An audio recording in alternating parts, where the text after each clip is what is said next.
welcome back to our YouTube channel. So for today's video is we're going to tour you in National Museum together with the Vlogkadas. We start with Risa, Jamie, Risa, Leon, so without further ado, alat na!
Ayun, kakakain lang po namin. Galing po kami sa Mang Inasal.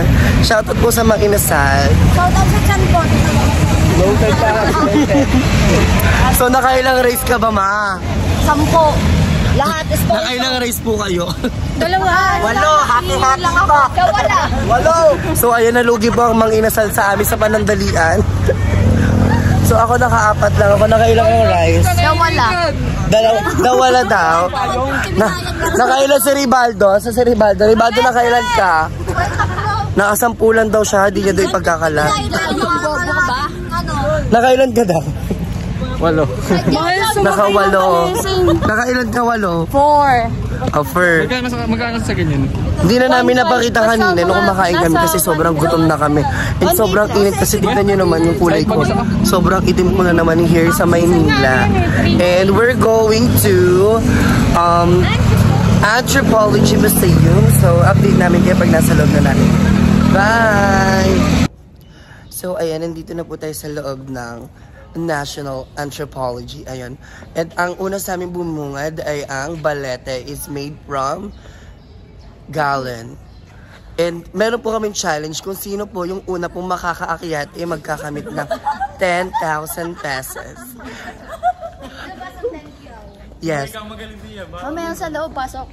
Sino papasok? Ayun o, sino sa loob? Si Dap ang unang challenger. Ang una...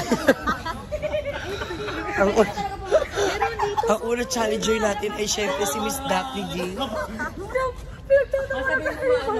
Meron po dito.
So our third destination is a National Museum of Natural History. And nandito daw si Lolong, yung isa sa pinakamahabang crocodile sa buong Pilipinas. And ayan, puntahan natin si Lolong kahit sobrang init. Kaya sana Lolong, wag mo kaming ma-disappoint. Okay, so we're here na sa National Museum of Natural History. Kaya samahan nyo na kami. Arat na! So as you can see, this is the bone of a whale. Super laki na. Yan kagad yung bubungad sa inyo sa National Museum of Natural History. And ayan, pagpasok po natin kagad ng National Museum of Natural History, bubungad po sa atin ang isa sa pinakasikat at pinaka-iconic nilang bubong nakita na may mga triangle and anything something. And there it is. Ito na po ang inihintahin natin lahat na makita ang bone ni Lolong. As of now, under construction pa din po daw yung mga ibang details, lalo na yung balat daw ni Lolong. Pero as you can see, ayan muna yung nakikita natin na bone ni Lolong.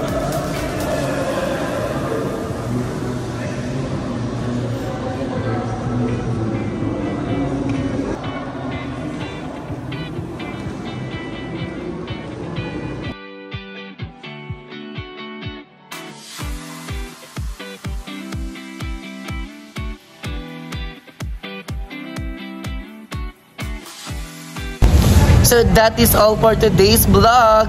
Thank you for watching our vlog. See you in our next vlog. Bye!